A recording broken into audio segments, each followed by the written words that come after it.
राधे राधे मित्रों, आपका हमारा YouTube चैनल पर बहुत बहुत स्वागत है। आज हम आपके समक्ष संतान सुख में विलंब क्यों, इस विषय को लेकर विस्तार पूर्वक समझाएंगे। आज हम आपको समझाएंगे कि किस प्रकार जन्म कुंडली में संतान स्थान पर अगर किसी पाप ग्रह का योग संयोग बनता है तो संतान सुख में विलंब या देरी होती है। मित्रों, विवाह के पश्चात सभी महिलाओं की यह इच्छा होती है कि बहुत जल्दी ही उन्हें संतान प्राप्ति हो जाए और कोई ऐसा हो जो उन्हें माँ कहकर पुकारे। इसी इच्छा को लेकर बहुत सी महिलाएं खुश नसीब होती है जिन्हें बहुत ही जल्दी संतान प्राप्ति हो जाती है। परंतु इसके विपरीत बहुत सी ऐसी महिलाएं होती है जिन्हें संतान प्राप्ति में बहुत विलंब होता है। विवाह के बहुत वर्षों बाद भी, बहुत प्रयास करने के पश्चात भी उन्हें संतान प्राप्ति नहीं होती। इसीलिए इस विषय को हम आज आपको विस्तार पूर्वक जन्म कुंडली बनाकर उदाहरण देते हुए समझाएंगे कि किस प्रकार संतान प्राप्ति में बाधा आती है। आइए हम आपको उदाहरण द्वारा कुंडली द्वारा समझाते हैं। यह जन्म कुंडली हमने आपको समझाने के लिए तौर पर बनाई है। मान लीजिए यह आपकी जन्म कुंडली है। अगर इस जन्म कुंडली में पंचम स्थान में शनि अपनी मेष राशि यानी शनि ग्रह अपनी नीच राशि में बैठे हैं और साथ में राहु का संपर्क अगर बनता है तो इसे शनि राहु चंडाल दोष कहा गया है। जन्म कुंडली में लग्न स्थान से पंचम स्थान यानी पांचवा स्थान जो होता है वह संतान सुख का स्थान कहा गया है।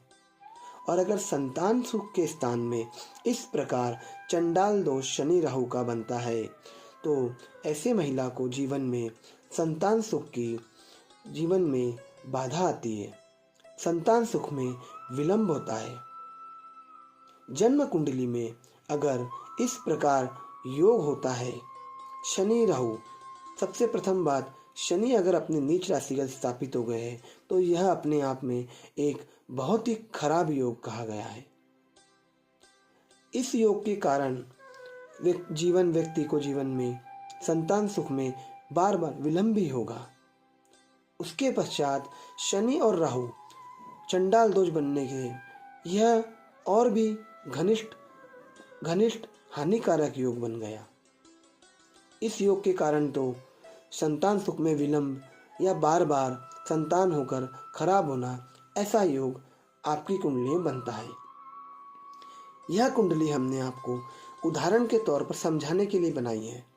अगर आपकी जन्म कुंडली में भी इसी प्रकार कोई पंचम स्थान में कोई पाप ग्रह का योग बनता है तो तुरंत ही आपने उन ग्रहों की शांति कराकर विधि अनुसार जप अनुष्ठान करवाना चाहिए। यह हमने आपको उदाहरण द्वारा कुंडली चक्र, जन्म कुंडली चक्र बनाकर समझाया है कि आपकी जन्म कुंडली में किस प्रकार पंचम स्थान जो होता है वह संतान सुख का स्थान होता है। और अगर आपकी जन्म कुंडली में इसी प्रकार संतान स्थान में कोई पाप ग्रह का योग, नीच ग्रह का योग या कोई चंडाल दोष या किसी पाप ग्रह की दृष्टि पड़ती है तो आपको संतान सुख में विलंब होगा। अगर आपकी जन्म कुंडली में इसी प्रकार योग बनते हैं तो आपने तुरंत ही अपनी जन्म कुंडली द्वारा उस ग्रह की शांति कराकर विधि पूर्वक यज्ञ अनुष्ठान कराकर इस समस्या से निवारण पा सकते हैं। अधिक जानकारी हेतु आप हमसे संपर्क कर सकते हैं। राधे राधे।